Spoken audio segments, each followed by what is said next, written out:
Chama cha mafundi Tanzania kimekaa kimelaani na kulaumu sana. Tumesikitika kusikia kwamba muni mmoja anatuambia kwamba eti nchi hii haina mafundi kutengeneza koroboi zake akazipeleka Kenya. Haya magari yote hapa ndani ya nchi wao ndio wanatengenezaga. Sasa kwa gari zipi kaka, tukuulize swali. Chief Godlove, hii ulipata wapi ile siri? Eti hizo gari tunajua mengi kuhusu hizo gari bwana.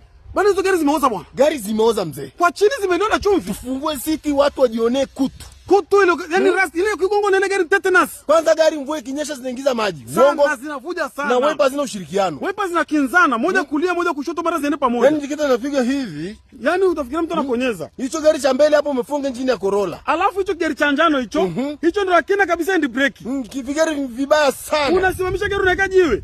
Yaani sisi tunatengeneza gari, sisi tunatumia kitu kinaitwa diagnosis machine. Tunatumia diagnosis machine na tunatengeneza gari za mwaka 2026. Ukupeleka gari zako Sinzamori wewe zichekiwe na diagnosis machine, diagnosis ikakataa ilizima. Haikusupport. Ile yao shata check engine mpaka kidogo likatoa moshi. Diagnosis ikasema this car is not supported, is already expired. Kwanza mfuniko wa radiator haupo. Unatembeaje na gari? Kwanza tajiri gani mnaocho brown bwana? Wewe tajiri kifua hakina chuchu bwana. Kifua kina mfereji. Kifua kimekaa kama meza ya kamari. Unatuambia eti sasa eti Tanzania haina mafundi. Na unafikalio kama vichipsi viwili. Suruali za jinsi hiyo mifuko inakutana hapo bwana. Inakutana bwana. Mlo ni hafifu. Yaani mlo ni hafifu sana. Wewe unakula kwa shida mno. Unaona mali? Ndugu zako hao. Unaona mali? Ndugu zako wanapita. Hizi ndo mali sasa. Wewe uendelee kufuga magari. Mabati yako na wewe utambia tena mafundi. Shenzo tabia. Toka.